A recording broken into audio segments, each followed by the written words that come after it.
ఏ రకమైనటువంటి అటెంప్ట్స్ ఇస్తే we are at $4.19 trillion కి రీచ్ అయ్యాం. 178 లక్షల కోట్ల ఎకానమీ మనది ఈరోజు. 2014 to 2024 మధ్యలో కోవిడ్ వచ్చింది అన్న విషయం మర్చిపోయారు. ఎస్ బాగా గుర్తు చేశారు. మనం 21-22లో సాధించాలి. పాకిస్తాన్ నా మీద యుద్ధానికి వస్తే నేను తిరిగి యుద్ధం చేస్తాను. ఇది నేను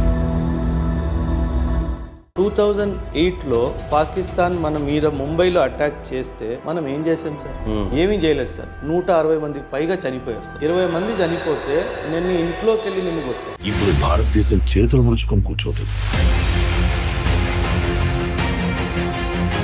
మనం సపోర్ట్ చేయలేమా న్యూక్లియర్? ఒకవేళ నిజంగా మనతో మైత్రి ఉంటే అసలు మనం ఎందుకు చేయాలి సార్? ఓకే, అది మన న్యూక్లియర్ వెపన్ కదా, వాడికి ఎందుకు ఇవ్వాలి మనం? అసలు మరి పాకిస్తాన్ ఎందుకు ఇస్తాడు? వాడికి అవసరం ఉంది కాబట్టి, అంటే వాడికి డబ్బులు తెచ్చుకుంటాడు కాబట్టి. మనకు డబ్బులు అవసరం లేదు కదా సార్. మనకు అడుక్కునే అలవాటు లేదు సార్.